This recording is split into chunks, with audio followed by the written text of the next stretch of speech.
Hi everyone. So I've got a slightly different video today. Rather than go over exercises or stretches to work on a specific skill, I thought I'd try to explain a way that you can practice or improve your understanding of your pattern dances whilst you can't actually skate. So this isn't going to be improving technique specifically in the way that you skate the edges. It's going to be understanding how the patterns work and getting a concept for the dance so that when you get back on the ice, you're able to follow your shapes better, understand where the edges start and how the pattern works so that you can, and also like work on your timing. Although I'm not going to go into too much detail on that, but to enable you to get around the dances. I'm not going to go through specifically all of them.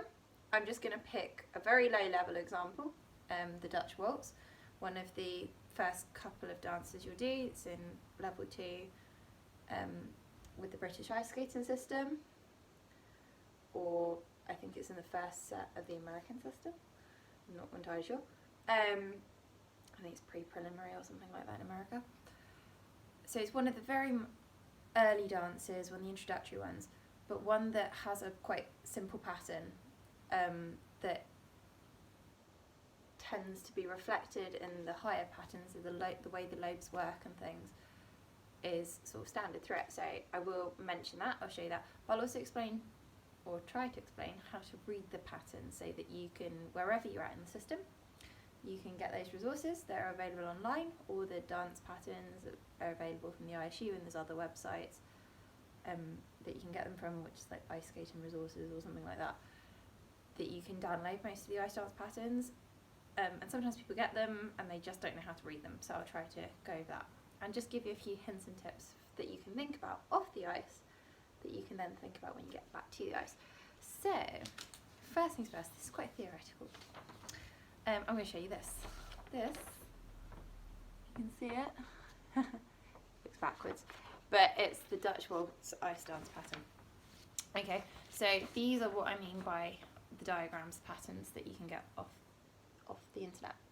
And every dance has one of these. Some are set pattern dances, some the pattern is variable slightly more, but some are very pre-prescribed, but pretty much going into a test it's fairly set. As with skating, it's all semicircles because edges make semicircles and everything we do is on edges. It will clearly mark the start of the dance. On a low level dance, when the partners are skating the same steps, which in the UK, that's everything in up to level 3 of British ice skating ice dance tests, ice pattern dance tests, because they're all the forward ones. And then some of the higher ones is the same. Take the Killian, for example. Still the same, it's all in Killian hold. Anything that's fully in Killian hold, the partners are going to skate the same steps. And that's all the forward dances. Now, I've drawn some additional lines on it, and you can see I've highlighted. So I've drawn a blue line straight down here. And the reason for that is because I've taken that as the axis that we're using up the ice. So each semicircle finishes and a new one begins. This is the same with your field moves or moves in the field tests. You'll finish a lobe and then push on to the next lobe. And at that point, the body needs to have come fully round. So you're starting your first lobe and you're facing out, that's the barrier here, the edge of the rink. The body's facing the barrier. By the time you've finished the left forward outside after the initial run, your body's then facing into the rink, so that's the centre, and the new lobe starts. So that idea is very important, that we fully take the curve round from facing one way 180 degrees until we're facing the other way, ready to push. So the first lobe of the Dutch Waltz is push, run, outside edge, and by the end of that outside edge, the body is now facing, oh no, I've got my back to you. The next lobe is an outside swing. So it goes outside and swing, roll back, and now we're facing back to where we started, facing back towards the edge of the rink. ready for the next lobe, which was outside, and another swing. Okay, so now again face back to you. So you can actually practice this in your living room or whatever, going and facing this wall, and come round and facing that wall. From the outside swing, we're going to do our push run. I'll just show you. It's pretty hard because you're going to see it backwards, but we've done, that's the second swing roll there, that's the first and the second. And then we're going to do a push, run, outside, and that's our next curve. Now, something else you might be able to see that I've scribbled on there is I've put AC and CL, of course, you're looking at a mirrored image of it, but I've marked anti-clockwise and clockwise for each of these semicircles, because that's what we're working. These lobes either work anti-clockwise or clockwise. So you can really think about which step starts the new lobe. And at that point, that's when you know the body needs to be facing either out to the barrier or into the centre, depending on which one you're on. So your anti-clockwise curves are going to be facing out to your barrier, clockwise curves facing into the centre of the ice. And at that point, you're thinking, if I'm starting that step to start the new direction, is my body in the right place? So picking it back up, so we've done the second swing. We're starting a clockwise lobe. This is always quite a tricky part of the dance because it's the clockwise run, and the earlier levels people struggle sometimes to keep this in time. Push, run, outside, new lobe, I've come around. Then I can do outside edge. The corner of the dance is 3/4 of a circle. You can also notice that I've done like dotted lines in to complete each circle so that you can actually understand that these semicircles could carry on, or we change on to the next circle. This is 3/4 of a circle, and this incorporates the outside, inside, the two pushers, and then the next run and the outside edge. So we're here, we've come round, body's facing this way. I'm going to go outside and pushing out to the barrier still, inside, then I can come round, push, run, I'm going, it's still anti-clockwise. The only difference is that the edge of the rink now is in front of me because I'm approaching the end, and the outside edge brings me round in. To finish that anti-clockwise circle, I'm now faced into the centre of the ice. As with every start in every clockwise circle, I then do I'm then ready to step my next step. So I'll show you there.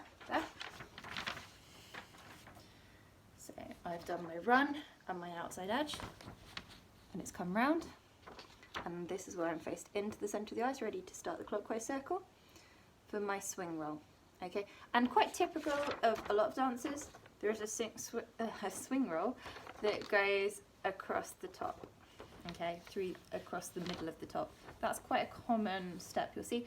Often it starts with a cross roll swing, not in the Dutch Waltz. This is a bit simpler, it's just push swing. But that goes facing into the centre and then comes around facing back out to the end of the ice. I'm using my yoga mat as a guide so you can see the end of like where the rink would be as a guide. And then the lilted run section starts it finishes this sequence before we get to the restart of the next sequence, but it starts that final curve there, which then would continue around for the restart with the push run outside edge.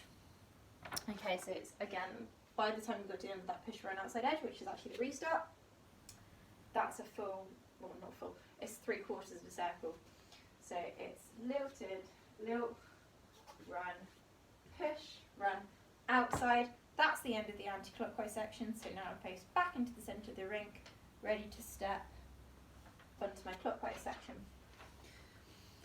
And as if, use, like, if you have a yoga mat, just step it out at home and go, am I facing into my mat, or am I facing away from my mat? And that's kind of going to give you an idea, similar to the rink. With these circles, it's not a hard and fast rule, but something that generally is quite helpful is to think of hugging your circle. Okay, there are times when, particularly when we're talking about hold. If you're doing it, you might be in like tango hold or whatever where you're faced away, but when you're particularly looking at those lower dances or anything where you're in like Killian hold in particular, think of it as facing into your circle, those lower dances, so that you're not finding yourself stuck. So when you're doing that first curve, okay, and you're doing anti-clockwise and you're facing away, okay, hug your circle. My first circle is anti-clockwise, I'm facing out, so it's here, and my body is there. It can be quite useful. I don't think I've got one on me. A quite useful little tool you can use is like a hula hoop.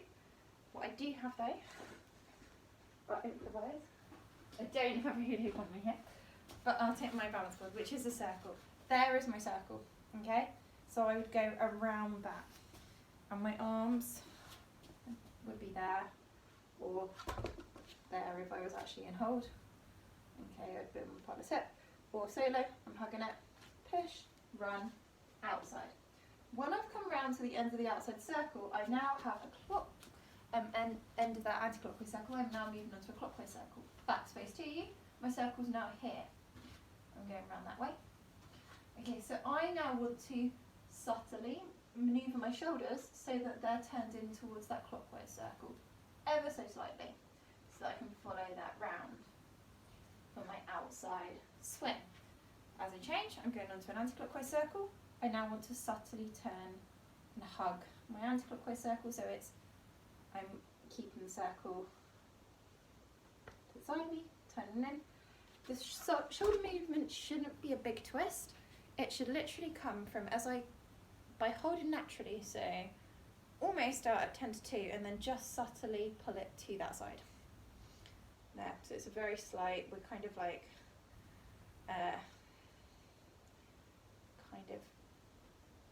if there's 10 to 2, I guess it's like quarter to 1 or 5 to 3 kind of thing. It's a very subtle difference, and it literally just happens as you come round. You barely even have to change it. It's almost in place, but it does. As I come round, it almost resets its centre when it gets that access, and then just subtly changes to allow, as I change the weight, to turn the circle to my side. And if you do that, your body is then going in the line of the dance, and you're not doing this. And that's when people get stuck. Okay, you just want all of your weight travelling in the direction that you're skating. Okay, it sounds really obvious, but the amount of times I see people getting there and they're sort of being left behind. They're trying to go anti-clockwise, but their body's trying to go clockwise, and they're fighting it, and then their feet end up stiff because they're trying to catch up with themselves. They're too high. They're not giving themselves an opportunity to feel comfortable and feel like the energy's flowing in the right direction. Okay, so think about whether you're on an anti-clockwise circle, in which case you're going to have a little bit of a right side lead there.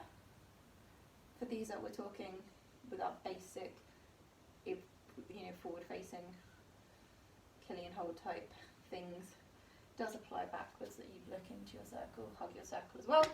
I'm not going too much into things where we've got like tango hold and stuff, because this isn't a hard and fast rule, but it's a good introductory rule to start with. I will keep saying that. So yeah, slight right side lead on a forwards basic anti-clockwise circle, slight left hand lead when you're doing a clockwise circle. Okay, so that you're naturally, the shoulders, the hips, the knees, the ankles, obviously you're rolling onto the edge, but it's all going forwards and it's not being left behind over there somewhere. You're trying to go that way, body's trying to go that way, and you're fighting. It doesn't feel good. Line it all up. Whatever you're doing makes a lot more sense. Another thing that is important that you can try to get your head around when you step through the dances on the ice is bringing the feet together to change. And I've gone into this a little bit on the edges video as well. So push, cross, together, outside edge, together, outside, swing in the case of the Dutch Waltz, together, outside, swing, together, push, cross, together, outside edge, together, outside edge, together, inside edge, together, outside, run, together, outside edge, together, outside swing, together, lilt, cross, together. That together is so important because it brings the feet underneath you. It gives you a time to center your body, to make those adjustments onto that new circle, close in, prepare the foot, prepare the ankle so that you can get over the correct edge for the next step and the correct part of the circle. That's going to help guide you onto it rather than push, run, outside, full flop, try to figure it out and not really know where your foot is. So together, it's underneath your centre, it's under your centre of gravity, it's stable, and that's really important. The only other thing I will briefly explain to you, and I don't think I've got, let me just check. So, actually, I'll do this in a sec. The other thing you should do is look at your timing and practice your timing off the ice. You can get hold of the ISU music. You have to pay for it. Or perhaps someone's got a copy that they can lend you or something like that to get hold of it. Maybe speak to coaches if they can lend you something. Obviously, it's not completely set. The tempo is set, the rhythm is set, and at the lower levels the music is set. At the higher levels you can sometimes choose your own music, but it still has to meet those tempo and rhythm requirements. And obviously every step has a certain number of beats that you have to do it within, and timing is really important. And particularly at the lower levels, the timing is the main reason that you see people not get through a test, is because they go out of time. So try to get hold of it, try to practice counting it. Remember you're listening for the beat underneath the piece of music. I will put on one of the European Waltz pieces, which is what the Dutch Waltz uses, and see if you can hear the 1, 2, 3 that goes. Different dancers have different rhythms. You can find out, you can Google that, find out a lot more about what a tango is, what a waltz is. This is each bar has 3 beats in a waltz. Unlike a tango, it's different. Typically you're like counting in 4s. Not typically, you are counting in 4s. With tango, the rhythm is 4 beats to a bar. You may not count it that way. You may count it just 1-1 if you've got like a run or whatever. That depends on, that's a personal thing, it depends on how your coach teaches it, but the fact is the tango is 4, waltz is 3, so a waltz is 3/4 time, tango 4/4 time, etc. You just need to get familiar with the pieces of music. So this is a waltz. I'll bring it over.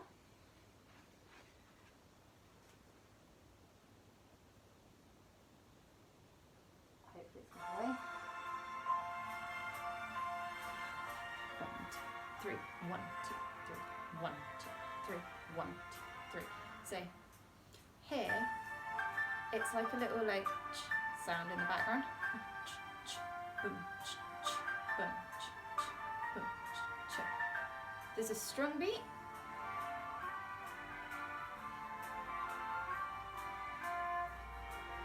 And 2 softer beats. 1, 2, 3, 1, 2, 3. Practice counting it. Practice clapping it, whatever it might be. And then practice stepping it.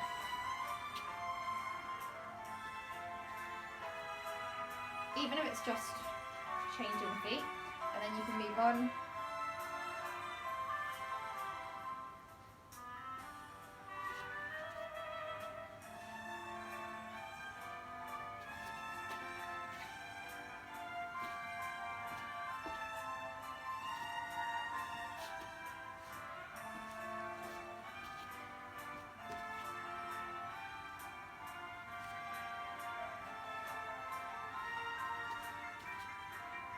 Also, I knew what would have been.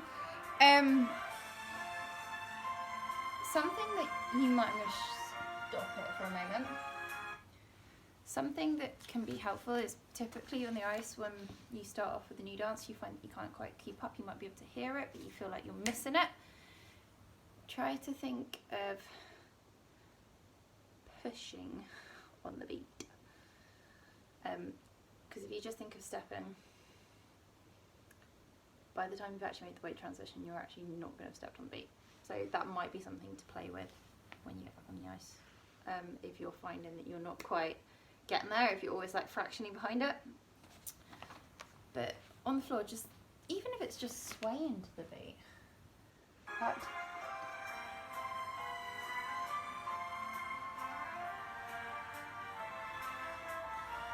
Get familiar, start to hear different tracks.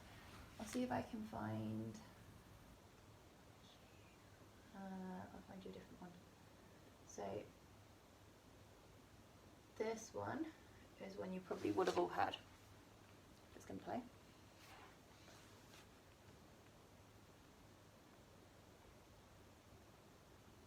Maybe not. Okay.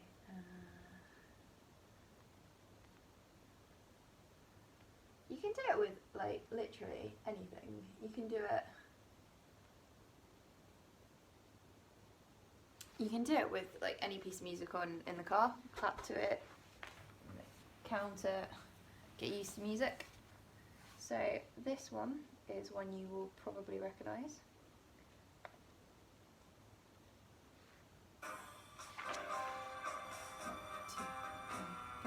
One, two, three, four. 1, 2, 3, 4. 1, 2, 3, 4. This is a tango.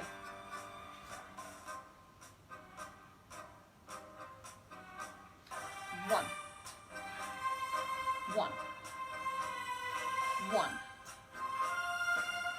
So you can see, really hear the string beat in that. And obviously, when you dance tango, it's a lot more staccato.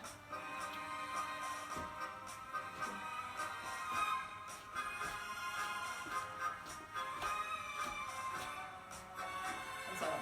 It's much sharper, it's a different feel. And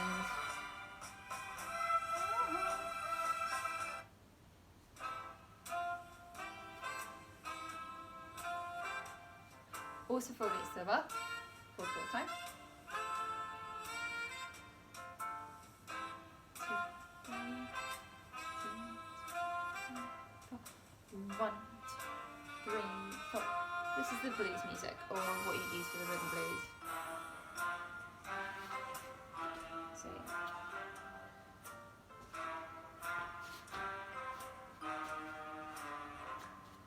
make sure that when you step your bodies over your skate, that's another really important concept for your, more blues, didn't mean to do that. Another really important concept for your skating, that your body's over your foot, and that's why when you bring it back together, another reason it's really important with your timing is that you can then control that weight transfer rather than drop in and fiddle in and figure it out, and typically that's where people lose time as well. So yeah, that's a bit on timing, something you can practice with the dance steps or just in general moving to music. Last thing, I'm going to show you these. So I've shown you the patterns, but something else that you get with these, and you can see it, is a step chart. Again, you're going to be seeing it in reverse, but basically, like a mirage, you have this number of the step number down the side, then you have this code mystery language, which is like LFO, RBI. And you're probably wondering what that means. CR dash la la la. Those are your edges. It's quite self-explanatory once you know the trick. The first letter, typically, if it's just a 3-letter code, will either be an L or an R. That means left or right. It's the foot you're standing on. So you're always referring to your skating foot. The second letter will either be an F or a B. It means forwards or backwards. So we might have LF, meaning left forwards. The third letter is an O or an I. That means outside or inside. That's your edge. So LFO, left, forward, outside, RBI, right, back, inside. Once you know that, it suddenly makes a lot more sense. You do get things like CR, meaning cross roll, or XB, cross behind. There are codes like that. You might have C number 3. So RFO 3 would be right, forward, outside, 3 turn. And there'll be codes for like brackets and rockers and stuff. Once you actually know, it makes a lot more sense. Then you've got some number of beats of the music. So that literally tells you how long each of those edges are held for. So in the case of this one, CRRFO3, that means cross roll, right, forward, outside, 3 turn. So you're going to cross roll onto the right, forward, outside, and then perform a 3 turn. The beats next to it say 2 + 1. That means the entry edge of that 3 turn, including that cross roll, is 2 beats. Then you have your turn on that beat 3. There's a way of reading that. On the lower level dances, it's much more straightforward.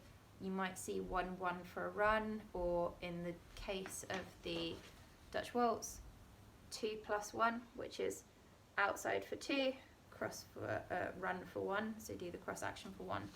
Once you can start to do that, you can start to understand how long you're on each edge for and really know that, because you'll want that in when you're performing the dance, so that you've got the rhythms correct. And you will see on the patterns the letters, the codes. This one has like numbers drawn, you probably can't see it, but it's got the numbers drawn of how long the edges are by the actual picture. So it's not very clear, but it will be like 2-1, meaning push for 2, cross for 1. So it's the same idea, it's just written differently. Some of the dances have beautiful little explanation. This is the one for the European Waltz, and it tells you beautiful things about how the lobes are connected across the eyes, that it's in closed hold. Sometimes they're beautifully descriptive, and they tell you that it's got a staccato feel or a romantic atmosphere to it, or something like that. This one's pretty boring. It tells you about the timing, all 3s are turned on count 3. It gives you important things to note down though. There are things like that during the 3 turn, the free foot is kept close to the skating foot. So that's a detail, and that characterises the dance, and they would expect to see that. So it's always worth, if there is a little couple of paragraphs, read them, because they tell you about the dance. And as coaches, we are relying on trying to create that image with our skaters and trying to do what the book says. That's kind of it.